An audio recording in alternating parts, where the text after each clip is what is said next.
La saison 2026 de Formule 1 vient de débuter. On se retrouve ensemble pour débriefer le Grand Prix d'Australie. Bienvenue dans Lights Out.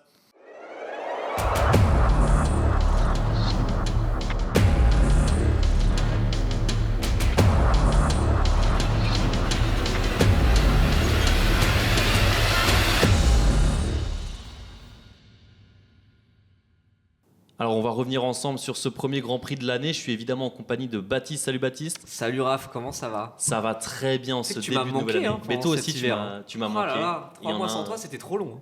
Oh, comme si on s'était pas vu entre temps. Mais il y en a un autre qui m'a manqué, c'est évidemment Quentin Rousset. Comment tu vas Quentin? Bonjour messieurs, comment ça va? Ça va très bien et vous? La forme. Top. On va revenir tous les trois évidemment, donc je le disais, sur ce premier Grand Prix de la saison avec, on va pas dire une surprise, mais la domination de Mercedes avec les Ferrari qui étaient pas très loin derrière. On va parler un petit peu d'Aston Martin évidemment et puis des nouveaux arrivants, que ce soit Arvin Lindblad, Audi ou encore Cadillac. Et puis on va surtout parler aussi de nos Français. Mais bon, je dis surtout, mais on va en parler un tout petit peu de nos Français. Il y a des choses à dire sur à peu près tout le monde. On va pas faire une liste exhaustive de ce qui s'est passé sur ce Grand Prix d'Australie. L'information importante, c'est la victoire et le doublé de Mercedes, donc avec un George Russell en première position et un Kimi Antonelli juste derrière. Podium complété par Charles Leclerc. Troisième place donc pour le Monégasque, suivi par son coéquipier Lewis Hamilton, quatrième place qui égale son meilleur résultat avec Ferrari. Baptiste, quelles sont tes premières impressions sur la course en globalité? Eh ben disons que c'était un Grand Prix d'Australie assez intéressant, hein. C'est pas forcément la course la plus spectaculaire de la saison, mais là franchement pendant les 20 premiers tours j'ai quand même pas mal vibré. On va y revenir, hein, mais déjà on a eu un départ assez exceptionnel avec une procédure de départ très surprenante, le Ouais. cinquième feu qui s'est à peine allumé sur la grille et tout de suite le départ a été donné dans la foulée.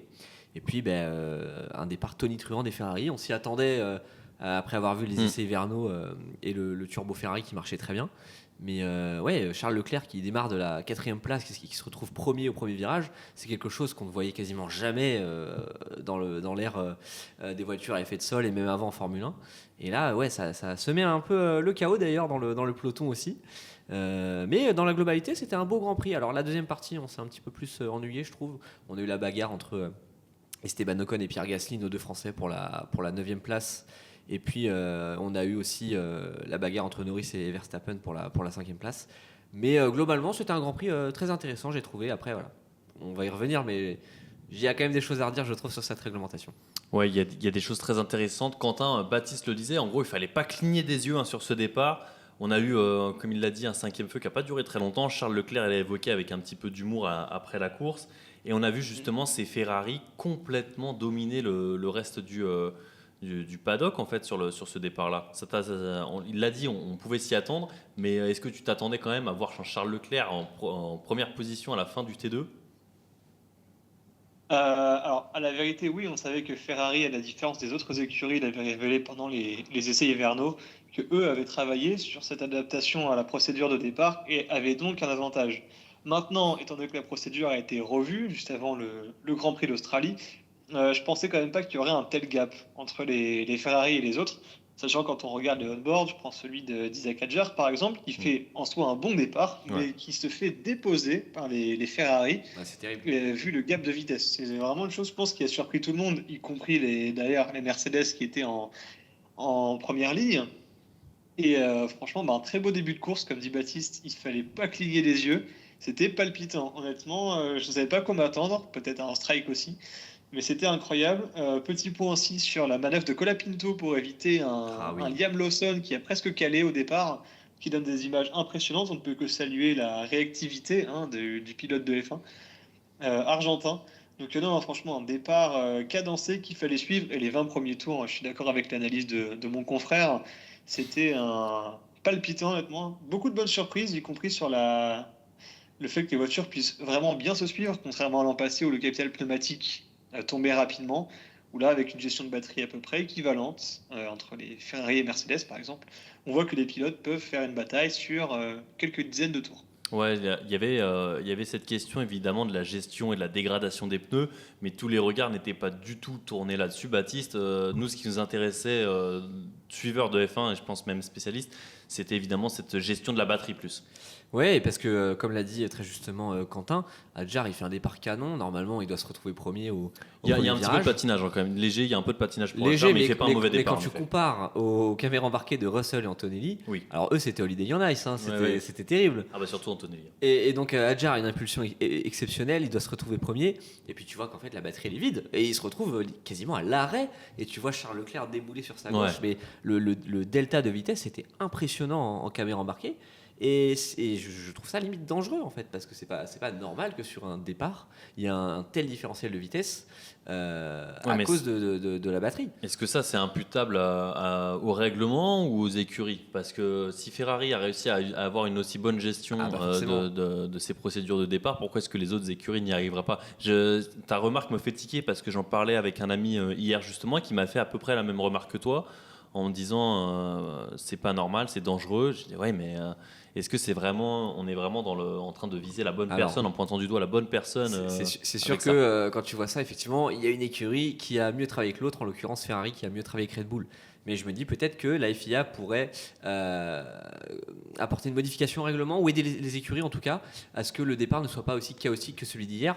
Parce que, comme l'a dit aussi Quentin, on a failli avoir un énorme accident entre Lawson et Colapinto parce que Lawson n'a pas réussi à gérer sa batterie au départ et a quasiment calé sur la grille et Colapinto a failli l'emboutir.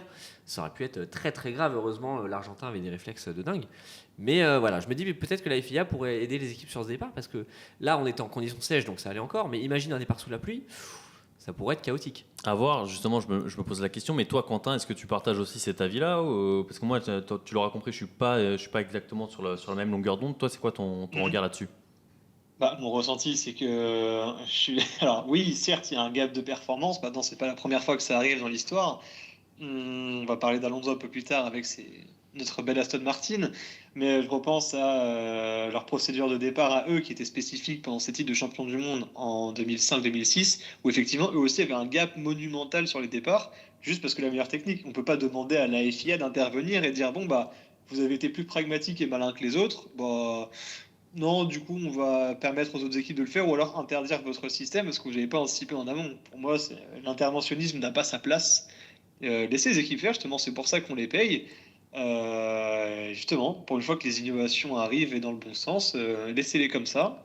Et ça ne rajoutera que du bon spectacle pour les spectateurs et du dépassement du côté des ingénieurs des autres écuries. Dans l'idée, je suis complètement d'accord avec toi. Justement, je te rejoins, mais on a déjà vu évidemment la FIA et ça a été même justement un petit peu le code de conduite, on va dire, de la F1 depuis des dizaines d'années, c'est que justement, s'il y a quelque chose qui est trop performant et qui déséquilibre complètement le sportif ou le spectacle, on va le supprimer ou justement faire un changement de réglementation justement parce que les autres équipes n'arrivent pas à rattraper ce retard-là. Donc moi, dans l'idée, je suis complètement d'accord avec toi. C'est pas tant une question de performance parce que, enfin voilà, moi je suis très content pour Ferrari qu'ils aient réussi à trouver un subterfuge, on va dire, ou en tout cas qu'ils aient mieux travaillé que les autres sur les procédures de départ. Mais simplement, voilà, moi j'ai très peur d'un accident, quoi. Encore une fois, tu fais le même départ sous la pluie. Je pense que les 22 voitures passent pas le premier virage, quoi. Ouais, mais là, encore une fois, ça relève Donc c'est plus de la responsabilité une question de qui. de sécurité. C'est plus sur une question de sécurité. Après, voilà, question de performance, oui, bien sûr que la Formule 1, tu dois construire la meilleure voiture. Donc si tu as une voiture qui produit le meilleur départ, bah, tant mieux pour toi. Mais voilà, c'est plus sur l'aspect sécuritaire que moi ça m'a fait tiquer. Parce que quand tu vois la vitesse à laquelle Leclerc il déboule sur Adjar au départ, mais c'est dingue. Et d'ailleurs, Adjar se fait un peu surprendre. Il s'attend pas du tout à ce que Leclerc arrive à toute vitesse et il met un petit coup de vent sur la droite. Parce qu'il s'est dit, mais oula, qu'est-ce qui se passe? Mais est-ce que c'est pas quelque chose qu'on verra peut-être disparaître d'ici 5, 6, 7 courses, une fois qu'ils auront pris l'habitude de ces nouvelles monoplaces et de ces nouvelles procédures? C'est ce que je me dis aussi, c'est que voilà, c'était que le premier Grand Prix. Forcément, les ingénieurs ne vont faire qu'améliorer les monoplaces. Donc j'ose espérer que d'ici effectivement quelques courses, d'ici peut-être le mois de mai, le problème aura été résolu. Oui, surtout qu'on a vu que la F1 pourrait mettre en place des procédures, des changements au niveau de la réglementation ou des changements au niveau de la gestion de la batterie justement. La procédure de départ pourrait en faire partie. Donc des changements de procédure assez rapidement dès le GP du Japon. Le GP de Chine serait ici pour terminer entre guillemets des premières observations, des premières analyses sur ces nouvelles monoplaces et il pourrait dès le Grand Prix du Japon apporter des modifications. Est-ce que cette procédure de départ pourrait être aussi être impacté. Ça, on aura la réponse assez vite, on va dire, sur ça. Mais encore une fois, je me demande si là, on est en train de se poser les bonnes questions là-dessus. Encore une fois, tu évoques une procédure trop dangereuse. Quentin disait qu'il ne fallait pas pointer du doigt à ce moment-là le règlement, que c'était justement plutôt aux écuries de se mettre à niveau. Justement, il serait intéressant de connaître par exemple le regard des pilotes là-dessus. Qu'est-ce qu'ils en pensent? Parce qu'on n'a pas entendu spécialement de retour par rapport à cette procédure de départ. On a eu quand même beaucoup de pilotes qui se sont plaints du fait que les batteries étaient vides. Non, mais oui, d'accord. Je parle en termes d'écart de performance sur le départ. Hadjar s'est plaint que la batterie était vide au départ et que du coup, il pouvait rien faire. Verstappen aussi, je pense que c'est plus un problème Red Bull Powertrains. Maintenant, tu parlais de sécurité. Non, Mercedes aussi a eu le souci. Attends, le gros problème de sécurité qu'il y a eu, où on a manqué d'avoir un accident grave, c'est pas Ferrari. C'est pas. Non, mais je dis pas que c'est la faute de Ferrari, j'ai jamais dit ça. Me faites pas dire ce que j'ai pas dit, les mecs. Non, on n'a pas dit que c'était la faute de Ferrari, mais je parle d'un différentiel de performance pouvant remettre en cause la sécurité, notamment en conditions de pluie. Le seul problème intense ou grave qu'il y a eu pendant le départ, c'était en fond de grille. Oui, alors on a parlé d'Adjar, mais je faisais allusion à ça aussi. Oui, pour moi, je comptais les deux dans le même lot, dans le même panier. Auquel cas, oui, c'est différent. C'est peut-être la procédure de départ qu'il faut revoir et la part d'allocution de la puissance entre l'électrique et le thermique. Mais ça, effectivement, tous les pilotes l'ont souligné aussi bien pendant les essais que tout ce beau week-end de course dans la zone mixte et en interview. Oui, il y a un gros sujet là-dessus à reprendre. Après, on verra. Peut-être que là, on a le Grand Prix de Chine des dimanches. Peut-être que le départ va super bien se passer et qu'au final, ce que je dis maintenant n'aura plus lieu d'être dans une semaine. Grand Prix de Chine qui d'ailleurs nous offrira 2 départs parce que c'est course sprint, c'est week-end de sprint en Chine. Deuxième Grand Prix de l'année, on sera déjà sur un format sprint avec ces nouvelles monoplaces. Ça va être intéressant à suivre. C'est un très gros challenge pour les écuries. Oui, alors on a parlé du départ. Maintenant, parlons un petit peu plus aussi de la course parce qu'elle nous a offert plusieurs batailles intéressantes. Alors, il y a différents regards sur ce qu'on a pu voir pendant ce Grand Prix. Mais d'abord, Quentin, j'aimerais que tu me dises, moi, justement, ce que tu as pensé de cette course-là. Est-ce qu'elle t'a satisfait au niveau des batailles? Est-ce que tu as aimé ce que tu as vu? Et sinon, pourquoi, justement? Eh bien, franchement, sur toute la première partie de course, notamment, j'ai été pour une fois heureux de me lever tôt et d'allumer mon PC à 5h du matin pour assister à ça. Toute la première partie de bataille, on va parler notamment de celles qui ont été diffusées par la réalisation internationale, à savoir la bataille pour la tête, donc entre Mercedes et Ferrari pour la place du top 1 au top 4.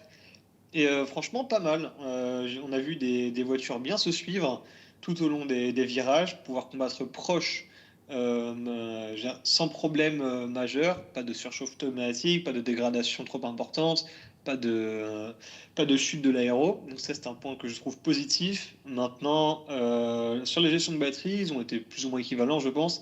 Et ça permettait pas mal de batailles et de passes d'armes. Alors souvent les mêmes. C'est un peu bon, je te dépasse là et je te reprends ici. Je pense que sans gros différentiel de performance, ça va être compliqué de se détacher et d'avoir un pilote qui peut vraiment prendre l'avantage. De ce que j'ai vu. Tu parles de la gestion de batterie. Sur le duel Russell-Leclerc, finalement, on n'a pas beaucoup d'infos, Baptiste, justement. Ouais, et c'est d'ailleurs ce qui était très frustrant pendant le Grand Prix. Alors, c'était génial de les voir se dédoubler, se dépasser, se redépasser pendant les 12-13 premiers tours. Mais effectivement, on n'avait aucune information sur le niveau de batterie. Donc, tu pouvais en avoir un qui était en pleine recharge et l'autre à fond la caisse. Et ben, on n'avait pas l'info et donc on ne pouvait du coup pas comprendre véritablement en direct quelle était l'intention des deux pilotes. Ouais. On était complètement obligé de se fier à ce que nous disait Julien Febvre par exemple pendant la course. Qui lui-même commentait à l'aveugle en fait, parce qu'il n'avait pas d'info non plus. On a eu un HUD, un affichage qui arrivait un peu tardivement dans la course. Petite parenthèse en parlant du HUD, mais on avait des intervalles, je ne sais pas si vous avez fait attention. Je voulais en parler. Tu fais bien d'en parler parce que je voulais en parler, je l'avais noté. On va faire très vite dessus, mais c'était quoi ces intervalles qui étaient affichés au 10e? Voilà, désormais les intervalles sont affichés au 10e et plus au millième près, ce qui est assez perturbant, surtout dans un sport où on laisse la place ça se joue au millimètre près, on ne laisse pas la place au moindre, tout se joue dans les moindres détails.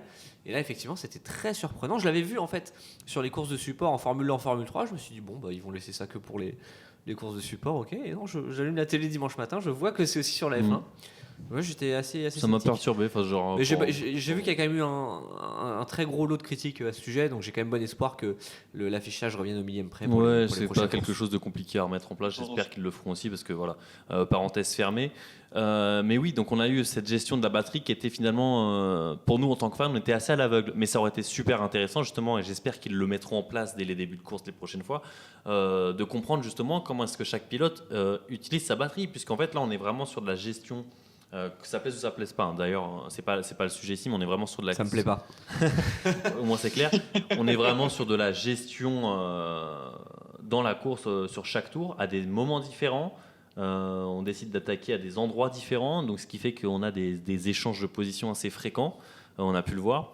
Maintenant, encore une fois, oui, ce qu'on disait, c'est qu'il aurait été intéressant de comprendre où est-ce que Charles Leclerc mettait l'accent pour dépasser George Russell, où est-ce que George Russell décidait de faire de l'économie et de se dire je l'attaque plus tard. Ça nous permet après de mieux comprendre pourquoi est-ce que les pilotes font ça, pourquoi est-ce qu'on a eu ça pendant la course, parce que bon, je pense qu'on a tous envie de comprendre comment nos pilotes préférés gèrent leur course justement. C'était prévu, normalement dans la HUD, les équipes s'y étaient opposées en disant qu'ils ne voulaient pas que leurs données soient mises aux yeux de tous, sauf erreur, donc ça avait été retiré. Maintenant, je pense pas que ça change grand-chose, parce que visuellement, on parlait de ça, on n'a pas de précision, oui, mais visuellement, on se doute un peu des endroits où les pilotes Ouais, je pense utilisent que leur batterie c'est. ou pas.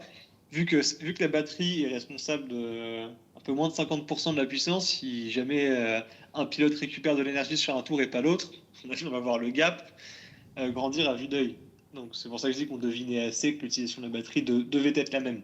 Oui, puis ça, je pense que c'est le genre de données que les écuries auront de toute manière un moyen de récupérer. Je Oui. veux dire que ce soit par la télémétrie hein, sur la diffusion ou ailleurs. Il y a plusieurs facteurs qui leur permettent de déterminer quand est-ce qu'est utilisée la batterie. Après, sur des données beaucoup plus précises, peut-être qu'en effet, ce sera plus compliqué. Mais bon, je suis pas sûr que de dire non, non, on veut pas que ce soit diffusé, ce soit réellement pertinent. Mais du coup, je suis curieux de savoir, vous avez apprécié cette nouvelle réglementation ou pas? En tout cas, sur ce Grand Prix, évidemment que il faudra plusieurs Grands Prix pour y voir un petit peu plus clair. Mais qu'avez-vous pensé justement de la gestion d'énergie qui est aussi importante maintenant, Bah moi, il y a que ce soit en qualif ou en course? Il y a cette. Alors, je vais parler de la qualif juste après, mais sur la course, il y a d'abord cet effet de surprise parce que on savait pas du tout à quoi s'attendre. Donc forcément, tu as les yeux écarquillés devant la passe d'armes entre Russell et Leclerc qui dure vraiment une bonne dizaine de tours avant que les Mercedes ne rentrent.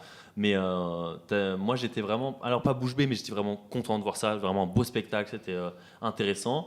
Et a posteriori, il y a cette réflexion de attends, merde, comment ils font finalement, on n'a pas beaucoup d'infos. Donc, je pense qu'il y a l'effet de surprise qui joue beaucoup. Cet effet de ok, j'ai un nouveau jouet sous les yeux presque. Donc, j'étais très, très, très content sur le moment. Il y a des choses perfectibles, comme je viens de l'évoquer à mon avis, mais j'étais quand même globalement satisfait moi de ce que j'ai vu. Je sais pas ce que toi t'en as pensé, Quentin. Ouais, mais franchement, un peu le même ressenti, c'était nouveau. Déjà, je m'attendais à plus de calage probablement sur la grille ou de problèmes au start, parce qu'on a vu beaucoup de pilotes bloquer les roues en essai et autres. Je me suis dit que le premier freinage et premier virage, ça pouvait être un peu le chaos, et finalement pas. Overall, franchement, sur une première course, pas mal. Je me suis bien amusé devant le Grand Prix, ce qui n'était pas arrivé Mm. comme ça depuis quelques temps maintenant, depuis les dernières courses de l'année, qui étaient devenues un peu moins palpitantes, pour dire ça comme ça. Donc, un bon début de réglementation au global, à voir comment ça évolue. On est qu'au premier Grand Prix de la saison, on verra déjà en Chine, vu la ligne droite qui dans ce circuit. Ah, ça va À être mon quelque avis, chose. Je pense qu'on va s'amuser. ça peut déjà créer beaucoup d'écarts et beaucoup de problèmes. On pense aux écuries et aux moteurs qui ont plus de mal avec leur batterie, la recharge et la fiabilité surtout. Après, Parce qu'on en a eu beaucoup. En Chine, ils auront beaucoup plus la possibilité de recharger leur batterie qu'en Australie. C'est ce Oui, il y a qu'évoquait plus de notamment virages lents, Julien ouais. Fébraud, je crois, de mémoire. En Australie, tu as 4 virages lents. En gros. Voilà. En Là, Australie, en Chine, c'était tu as quand même beaucoup plus. ça faisait partie des circuits où il était le plus compliqué de pouvoir récupérer de l'énergie sur un tour.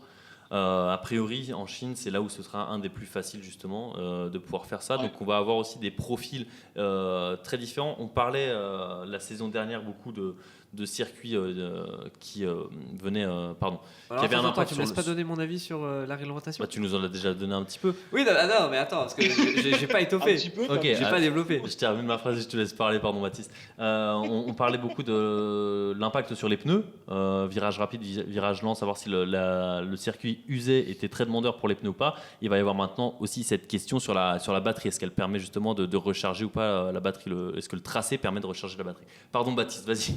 Oui, merci Raphaël, tu es tellement aimable. Non, bah après, franchement, j'ai kiffé la course, surtout la première partie, parce que comme je l'ai dit, la deuxième partie était un petit peu plus ennuyante. J'ai adoré les premiers tours de course, la passe d'armes entre Leclerc, Russell, Hamilton qui est venu un peu se frotter à eux, la remontée de Verstappen également. Mais moi, je suis assez dérangé sur le fait que, en gros, la course repose sur la gestion de l'énergie et pas sur le fait de celui qui appuie le plus fort ou qui va le plus vite en ligne droite. Là où ça m'a le plus gêné, c'est pas tant en course parce qu'il y a quand même du spectacle, mais c'est en qualif. Quand tu vois le tour lancé, le tour qualif de George Russell qui lui a donné la pole position, tu le vois freiner à 150 mètres du virage. Ah, j'ai eu mal à ma F1 à ce moment-là. Là, je me suis dit, mais qu'est-ce que c'est que ça? En fait, t'as l'impression qu'il fait du lift and coast pendant les 3/4 du tour. Même sur la ligne droite qui mène au virage 9, il est à 310, 315 et il perd 50 km/h jusqu'au virage 9. Enfin, c'est pas la F1 ça. Ça m'a vraiment perturbé. Ouais, je l'entends. J'ai pas apprécié ça. Je l'entends, c'est une critique qui revient souvent. Moi, je saurais pas dire si ça me dérange ou pas, tu vois, parce que évidemment, on est bon. Alors, c'est valable à chaque réglementation. On est sur des tours évidemment plus longs que les fins de réglementation précédentes. Mais oui, on est censé être sur des voitures de plus en plus rapides. C'est toujours ce qu'il y a recherché. Tu vois, c'est quand même le panthéon du sport auto. C'est le sport auto numéro 1. C'est censé être ce sont les meilleurs pilotes du monde, censés être dans les voitures les plus rapides du monde. Et en fait, ils arrivent en bout de ligne droite. Ils ont perdu 60 km/h. Ils sont à 250 km/h au lieu de 320, 330 précédemment.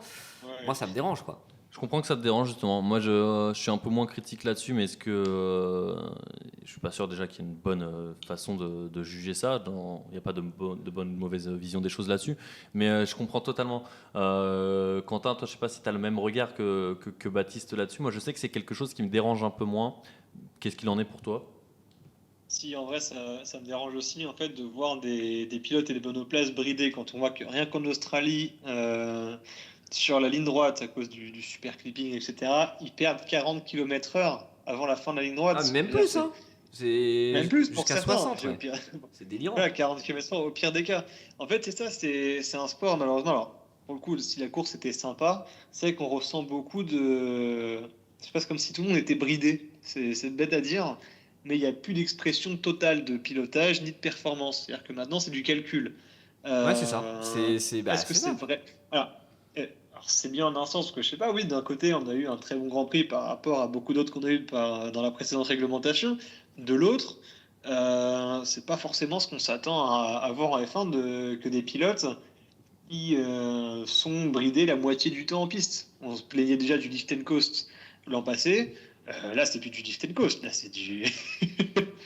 Je veux dire, ils passent la moitié du tracé à recharger. Quasiment. Mais c'est ça. Voilà, et... à recharger. Moi, je veux voir le pilote le plus rapide. Je veux pas voir le pilote qui gère le mieux son énergie. Je veux voir le pilote le plus rapide. Alors oui, parfois, il est pas forcément dans la meilleure voiture ou dans la voiture la plus rapide, mais voilà.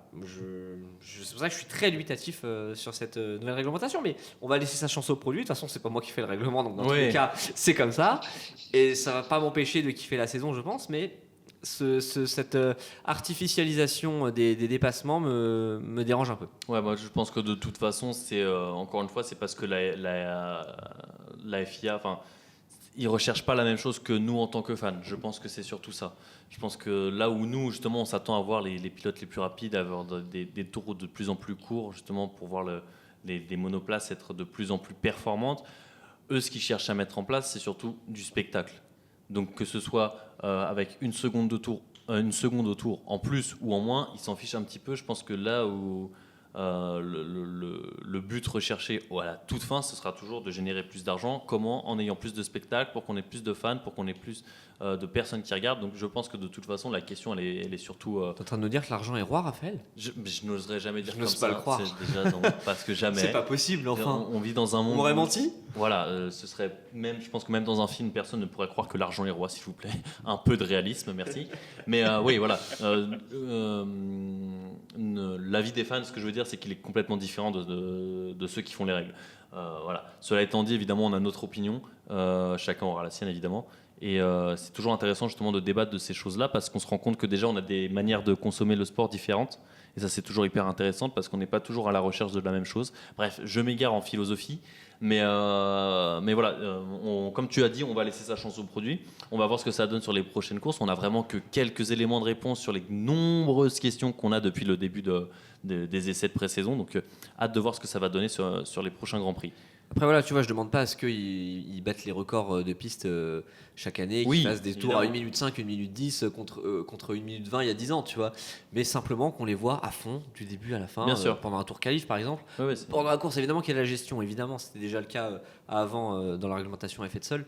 Mais pas à ce point-là, quoi. Et j'ose espérer que, vu qu'on est qu'au début de la réglementation, que les ingénieurs sont au travail sur cet aspect-là et que au fur et à mesure que cette réglementation avancera, on verra de moins en moins de lift and coast ou de super clipping pour économiser de l'énergie. Ouais, on aura le temps de voir tout ça justement. Là, on va un petit peu passer aux petits nouveaux. Alors, aux petits nouveaux venus sur la grille, j'entends Audi, Cadillac et surtout celui dont je veux parler d'abord, Arvin Lindblad. Ah ouais, Alors, franchement, il m'a cloué. Baptiste, Quentin, je pense qu'il vous a aussi impressionné que moi, Arvin Lindblad, notamment sur le départ. Quentin, Arvin Lindblad, t'en as pensé quoi sur cette course et de base, est-ce que tu attendais quelque chose du pilote? Même sur les qualifs, hein. Même sur le qualif. Déjà sur le pilote, en fin d'année dernière, nous avions été assez critiques, je me rappelle, quant à sa venue, parce que manque de résultats vraiment probants en catégorie de promotion. Mais finalement, on en avait discuté aussi un peu par message pendant l'intersaison, en se demandant si justement le fait qu'il soit rookie cette année lui donnait un avantage ou pas. À ce moment-là, je pensais que le fait qu'il soit rookie pouvait lui en donner un, parce qu'il n'avait pas d'autres référentiels de pilotage que ces voitures-là, et donc ça potentiellement pouvait lui servir à quelque chose. Et bien, force est de constater qu'il a su s'imposer, honnêtement, par son rythme et sa performance, aussi bien en qualification qu'en course.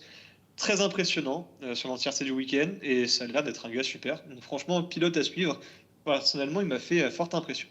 Ouais, il termine 8ème et il gagne 4 points donc pour sa première course en F1.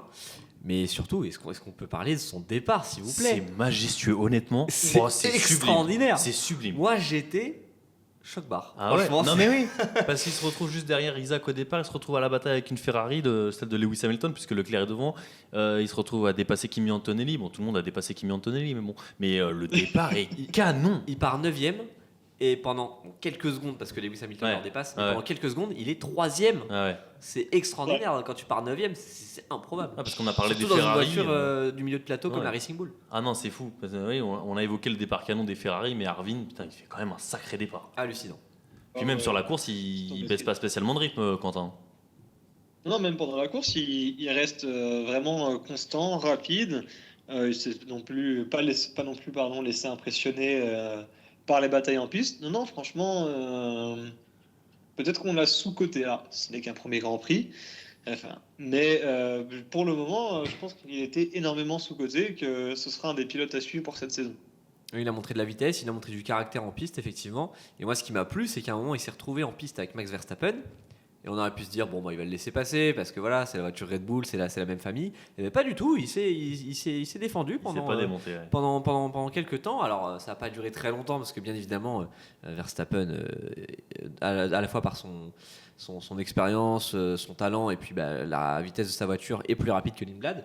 Mais il ne s'est pas laissé démonter face au patron de la firme Red Bull finalement. Donc, Oui, mais déjà, même face à. j'ai beaucoup aimé sa course, vraiment. Face à son très coéquipier Liam Lawson, il finit juste derrière lui en qualification. Lawson P8, Arvin Lindblad P9. Et puis à la course, évidemment, il le bat parce qu'il y a ce semi-calage de Liam Lawson déjà au départ.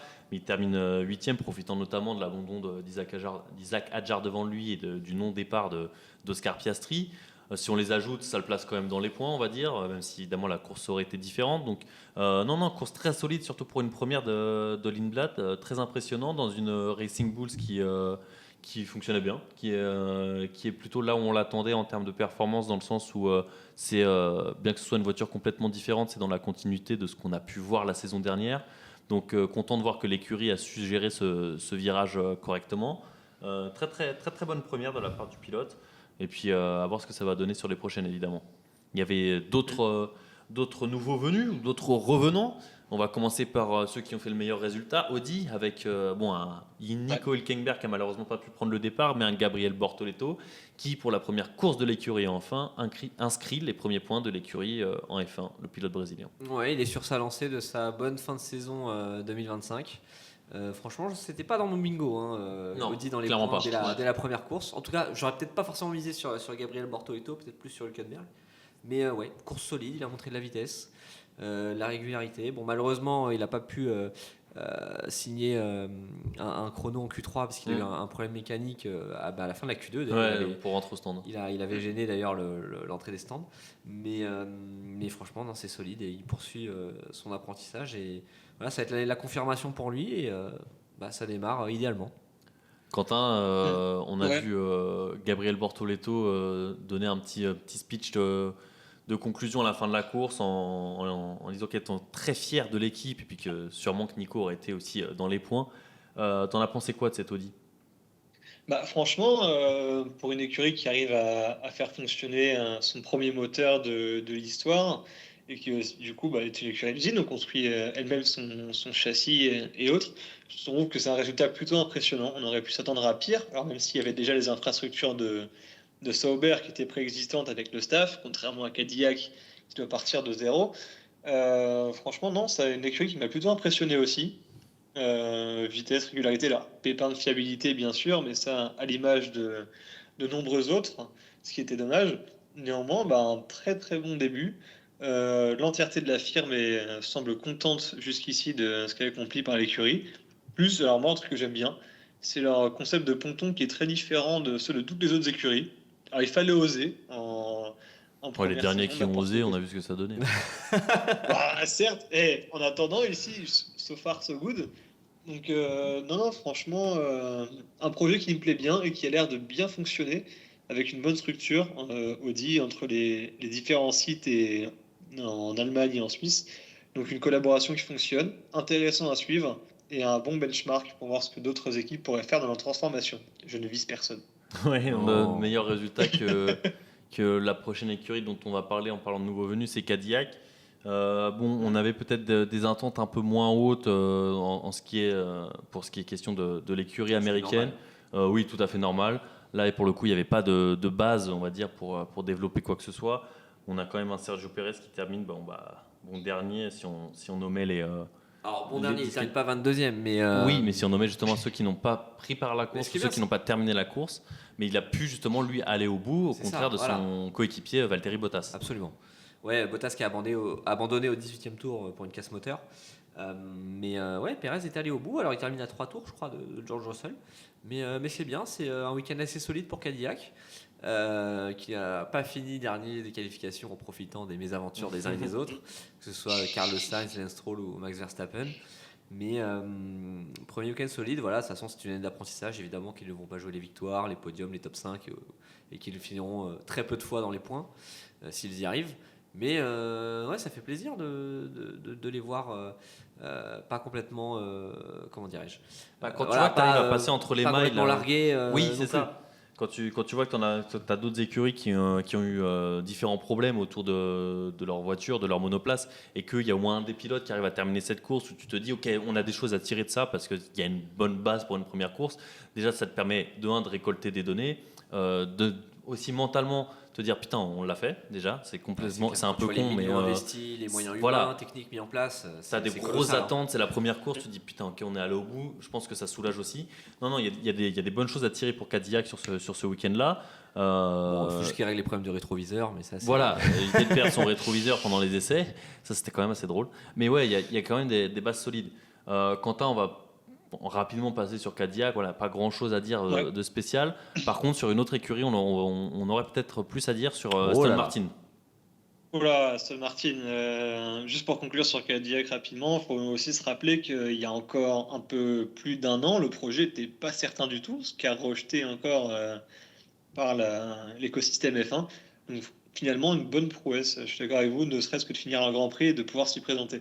Aston Martin, en revanche, après les montagnes financières qui ont été investies dans le projet, bah, franchement, c'est compliqué.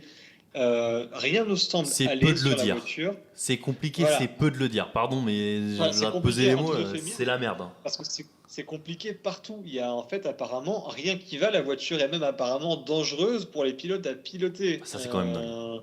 On parle de décharge électrique, on parle de grosses vibrations occasionnant des douleurs, on parle de problèmes. Ça rappelle les débuts quand les pilotes avaient le dos cassé Bah ouais, en moi c'est ça. 2022 avec l'effet de 2022, ça me sol. fait penser à ça. Ouais. Non, non, je veux dire, le moteur est pas performant, sauf erreur, le reste de la voiture n'excelle pas vraiment non plus. Il y a des problèmes aéro, etc. Qu'est-ce qu'on a appris d'autre aussi? Oui, que faute de nouvelles sur le moteur Honda, l'équipe, le top staff d'Aston Mm. Martin s'était déplacé au Japon pour tout ça pour se rendre compte qu'il y avait seulement, je crois, 15% des effectifs précédents qui travaillaient sur le moteur et qui en fait avaient 3 ou 4 mois de retard sur l'avancement du projet, alors que Aston Martin était manifestement pas au courant. Non, non, honnêtement compliqué, vu les montagnes financières et technologiques humaines qui ont été ramenées au sein de l'écurie anglaise, bah, ça devient difficile un peu de comprendre comment ça a pu autant. Je cherche un mot pas trop dur pour que ce soit. Partir en cacahuète. Ah, Partir en Voilà, vrille. partir en cacahuète. Tout à fait, ouais. Comment c'est une chose possible sur un plan, je sais pas, organisationnel, managérial, enfin, en étant pragmatique, comment on en arrive à ce résultat? C'est que- la question. Est-ce que malgré tout, Baptiste, il y a des motifs d'espoir pour Aston Martin à l'heure actuelle? Parce qu'il il y a quand même beaucoup, Oh là là là là beaucoup là. de choses qui ne vont pas. Bah, Tu veux pas mis l'espoir, le balle c'est la seule plutôt, chose qui hein. Non, mais honnêtement, au début, on avait ce gros problème du bloc moteur, parce qu'évidemment, ils sont passés chez Honda. Mais au-delà de ça, bah, c'est eux qui se retrouvent à fabriquer beaucoup de pièces autour de ça, puisqu'avant, ils étaient complètement fournis par Mercedes. Donc, ce qui est boîte de vitesse, par exemple, c'est eux qui fabriquent maintenant. Mais au-delà de ça, il y a un problème de châssis aussi qui est apparu. Donc, il y a vraiment, disons que c'est le feu à tous les étages chez Aston Martin. Comme tu as dit, il y a le top management qui est parti au Japon. Il y a, je sais plus qui, j'ai oublié son nom, qui est resté là-bas complètement pour superviser la suite du développement. Ouais, il y a grosse goutte de sueur chez Aston Martin, Baptiste. Ouais, c'est délirant quand tu vois effectivement les moyens techniques et humains mis en place, quand tu vois qu'ils ont recruté quand même Adrian Newey, qui est l'ingénieur le plus talentueux de l'histoire de la Formule 1, qu'ils ont Fernando Alonso, un double champion du monde, et que tu vois qu'au final ils sont même pas capables de faire un Grand Prix dans son intégralité, en faisant 20 tours par-ci, 20 tours par-là, c'est très inquiétant et C'est ahurissant. c'est peut-être la plus grande catastrophe industrielle de l'histoire de la Formule 1. On a déjà eu des équipes qui n'étaient pas sûres de faire un Grand Prix ou de se rendre sur un week-end de Grand Prix pour une question de pièces ou quoi, mais c'était des équipes avec très très peu de moyens financiers. Je pense à HRT ou à Manor dans les années 2010. Mais là, quand tu vois les moyens investis, ça n'a rien à voir. Le budget est beaucoup plus colossal chez Aston. Donc ouais, c'est quand même la grosse désillusion, surtout que on les attendait au tournant, on disait que ça pouvait être la grosse révélation de cette saison grâce à la nouvelle réglementation et l'arrivée d'Adrian Newey du coup pour dessiner et concevoir la voiture. Ouais, franchement, c'est à se demander s'ils finiront une fois dans les points cette saison. Alors certes, les saisons de Formule 1 sont très très longues maintenant et la vérité d'aujourd'hui ne sera pas celle du mois de mai ou du mois d'août ou encore moins du mois de novembre.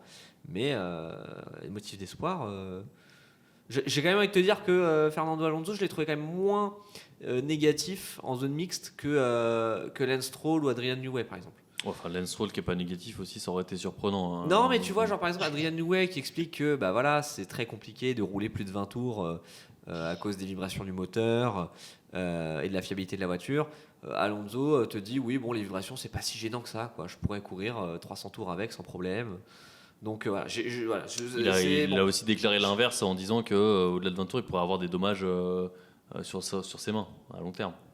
Oui, mais en tout cas, Alonso a fait affirmer également ça en zone mixte. Donc voilà, mais si tu te raccroches à ça pour un motif d'espoir, c'est que tu es quand même dans un sacré Ouais. bourbier. Ouais. Et c'est le cas d'Aston Martin actuellement. Enfin bon. Là, on est sur, on va dire, alors pas sur de l'extra sportif, mais c'est en dehors de la piste. J'aimerais qu'on revienne un petit peu à ce qui s'est passé en piste, parce qu'il y a 2 choses qui m'ont intéressé, notamment sur ce Grand Prix. Alors, il y a la bataille Ocon-Gasly, parce que voilà, on est français, on est franchouillard, on aime notre bon pinard. Mais Ocon et Gasly nous ont offert une sacrée passe d'armes quand même pendant un bon moment de la course. Et c'était hyper intéressant de voir déjà les deux monoplaces, on va dire, aussi proches en termes de performance. Et surtout de voir que ça a été propre entre les deux, là où ça a été limite avec certains autres pilotes. Propre, c'est vite dit quand même, il y a eu un contact. Hein.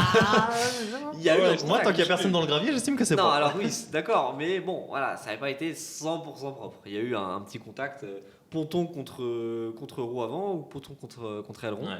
D'ailleurs, Gasly a eu des petits dégâts du coup sur l'aileron avant qui ont heureusement pour lui pas impacté le résultat de sa course puisqu'il a fini devant Ocon.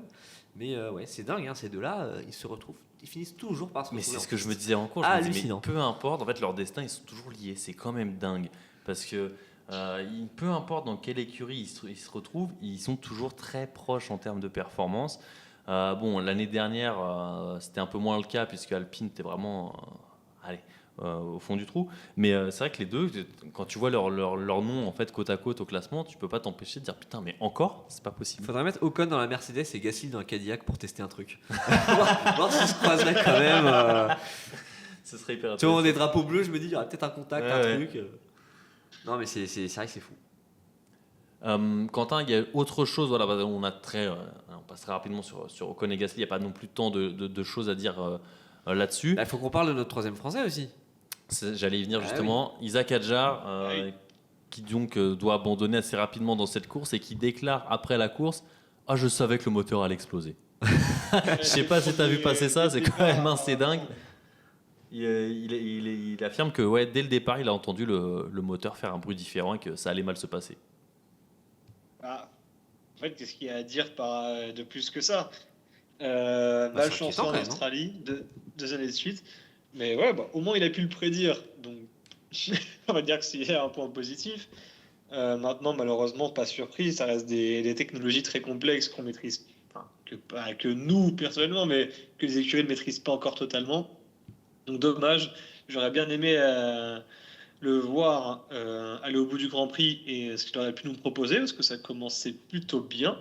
Ah bah, Et, P3 en qualif, déjà, je vous rappelle juste que le Ouais. mec, il fait P3 pour sa première qualif chez Red Bull. Le dernier qui avait fait ça, c'était qui? Et Sébastien Vettel. en tant que deuxième pilote, surtout, les premières qualifications des autres, ça se situait, je crois, de mémoire, hein, entre la 15e et la 18e place.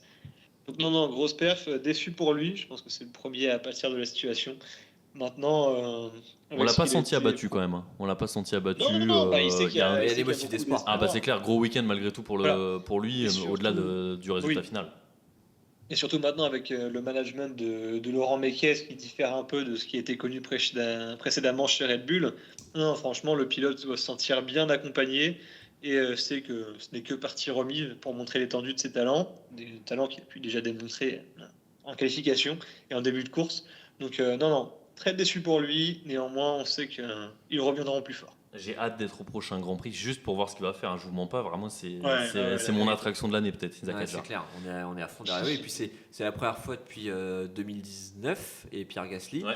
qu'on a un pilote français dans un top team. Donc forcément, ça nous met la puce à l'oreille et ça nous donne très envie de voir ce qu'il va faire. Des podiums, peut-être des victoires, on l'espère. Des podiums, je l'espère. Ah bah oui. Des victoires, je l'attends, t'imagines même pas. Alors, plus des podiums que des victoires, mais Ouais. c'est clair que on sait tout le mal qu'on lui souhaite à Isaac. Mais oui, au moins, voilà. On sait que l'abandon, au moins, ce n'est pas un crash ou à cause d'une défaillance de Ouais. son côté. Ouais. Voilà, on sait qu'en termes de capacité de pilotage et de concentration, Il est de rapide, vitesse, il est il est à juste. fond. Ouais. Voilà, donc ouais, hâte de voir la suite. Puis on va terminer juste avant de conclure avec un point stratégique. On a 2 virtual safety cars en début de course et 2 stratégies complètement différentes. Donc chez Mercedes et chez Ferrari, puisqu'il y a double bataille, on va dire. On a les 2 Mercedes qui rentrent sur la première virtual safety car.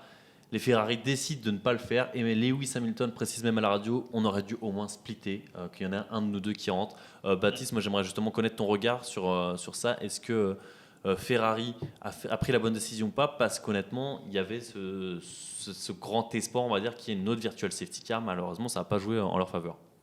Ah ben il y en a une autre de Virtual Safety Car, mais Oui, c'est ce que je dis, mais ça a pas tourné à leur avantage au final. Ouais, non, bah du coup c'est justement la Virtual Safety Car qui intervient en raison de l'abandon d'Isaac Hadjar, le temps d'évacuer sa voiture. Les Mercedes s'arrêtent comme tu le dis, et c'est vrai qu'on est très surpris, enfin moi j'étais très surpris en live de voir aucune des Ferrari s'arrêter, parce que dans ces cas-là, bon bah tu fais arrêter au moins une des voitures, au moins tu diffères les stratégies, quoi, comme ça tu n'auras pas de regrets. Et les deux restent en piste, bon ok. Et puis au final, tu vois que les mécanos Ferrari sortent et qu'en fait, ils sont prêts à recevoir un pilote et il n'y en a aucun des deux qui s'arrête. Donc visiblement, encore un gros souci de communication chez Ferrari. C'est pas la première fois. C'est dommage parce qu'il y avait les vitesses. Ils étaient clairement dans le match pour aller chipper la victoire à Mercedes, voire peut-être même faire le doublé. Donc c'est assez frustrant. Mais ouais, gros souci de communication qui malheureusement vient ternir un peu le plutôt bon week-end de la Scuderia. Ouais, Quentin, parce que c'est clairement pas un coup de bluff. Hein, les mécanos, ils sont complètement. Bah, déjà, pas un coup de bluff parce que tout le monde est rentré déjà à ce moment-là. Oui. Et, ils ont voulu piter avec 2 tours de retard. Voilà. Et puis les mécanos, oui, ils s'attendaient à voir quelqu'un arriver. Et finalement, personne n'est venu dans les stands. Possible. Alors après, on sait que les équipes, ça fait des années qu'ils utilisent les mécanos pour essayer d'un peu bluffer les autres écuries ou un petit peu gêner la sortie de leurs concurrents. Non, mais Ferrari voulait s'auto-bluffer en fait. Tu sais, c'est les Italian way. À tempérer. Maintenant, sur le moment, je comprends pas pourquoi il ne rentre pas non plus. Voyant la décision, je me dis bon, prochain tour peut-être, ou on ne sait pas. Il voulait vraiment se sticker sur un deuxième safety car ou autre. Manque de bol. La stratégie qu'il voulait mettre en place arrive, mais Bottas s'abandonne à l'entrée du pit. Donc impossible, pit lane fermée. Alors, maintenant, j'essaie de comprendre un petit peu pourquoi ils avaient fait ça. Ils avaient une excellente dégradation pneumatique sur le Grand Prix, donc clairement pour eux le one-stop était une très bonne idée. Ils voulaient jouer la carte de la performance là-dessus, parce qu'aucun des pilotes ne s'est plaint, même un Hamilton d'ailleurs, qui est d'ordinaire très critique envers ses pneumatiques, a dit que tout allait bien, que ça restait performant. Donc un très bon signal, mais je pense que du coup ils se sont trop raccrochés dessus et ont misé sur des événements extérieurs au lieu de splitter les stratégies et d'en envoyer un, dans ces cas-là par exemple Lewis Hamilton, qui aurait suivi les Mercedes qui est en position 2 et laissé Leclerc à l'attaque. Ouais, mais est-ce qu'à ce moment-là, Baptiste, on n'est pas trop confiant? Parce que moi, je me dis que chez Ferrari, on se dit on split pas parce qu'on sait qu'on justement là, on fonctionne bien, on roule bien, il va y avoir une autre safety, on va pouvoir rentrer. Mais en même temps, je veux dire, l'histoire nous a montré que ça vaut le coup de splitter encore une fois. Est-ce qu'il y a du coup, il n'y a pas eu un excès de confiance chez Ferrari? Ça vaut le coup d'aller au stand. Et puis, bon, alors certes, c'est une nouvelle réglementation et du coup, la fiabilité n'est pas encore au top, mais tu pouvais pas miser rationnellement sur une nouvelle safety car parce que tu n'étais pas absolument pas assuré qu'il allait se passer un autre incident de course. Et concernant la dégradation, oui, alors effectivement, je crois que c'est Frédéric Vasseur qui a dit en zone mixte après le Grand Prix que la dégradation était très très faible et qu'ils auraient pu faire un très grand nombre de tours sur les gommes. Mais alors dans ce cas justement, va au stand, mets tes gommes dures maintenant et puis tu fais toute la course avec. Et là, effectivement, quand la course a repris, alors ok, ils avaient encore des pneus en bonne condition, des pneus médiums, sauf que derrière, ça avait des pneus frais et avec du coup 15 tours de moins. Donc forcément qu'à un moment, Mercedes, en plus avec la vitesse que les Mercedes ont affichée pendant tout le week-end, qu'elles allaient revenir et qu'elles allaient s'envoler. Donc ouais, c'est assez dommage.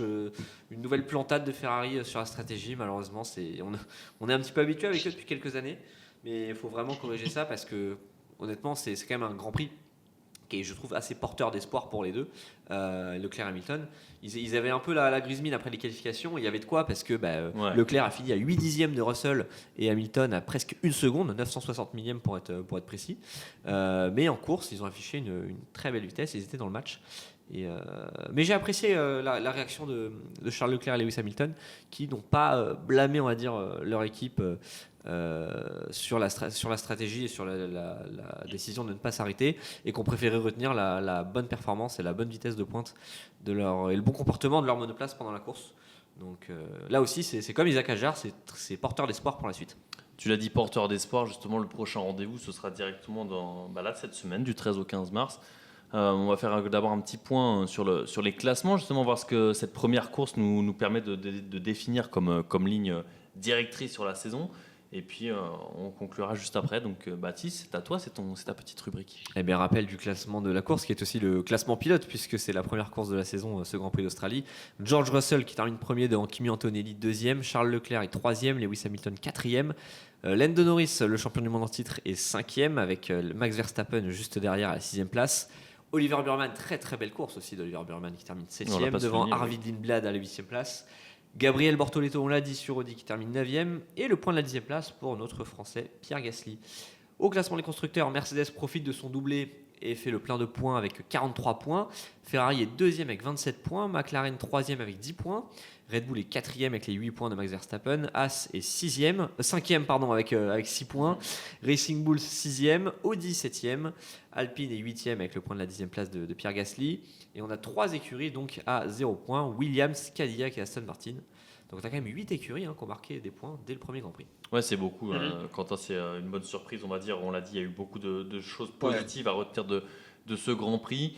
Et puis on aura encore une fois beaucoup d'autres éléments de réponse en Chine dès ce week-end-là. Donc j'ai hâte de voir ce qui s'y passera. Ça régale. Merci. Ça régale. Ouais, Voilà. ça régale. La F1 est de retour, ça fait plaisir les gars. Merde, on va pas bouder de plaisir. Voilà. Bien sûr que non. Voilà. On se lève vraiment tôt. Et bien du coup, on se retrouve nous d'ici juste une semaine, tout pile, pour faire le débrief pareil, de ce Grand Prix de Chine. Merci à vous deux pour le temps accordé. Hein. On va se retrouver très vite et puis pour discuter de ce qui va se passer sur la suite de la saison de Formule 1. Plaisir partagé, messieurs. À plus tard. D'accord, faisons comme ça. Merci à tous, à plus. Il m'énerve.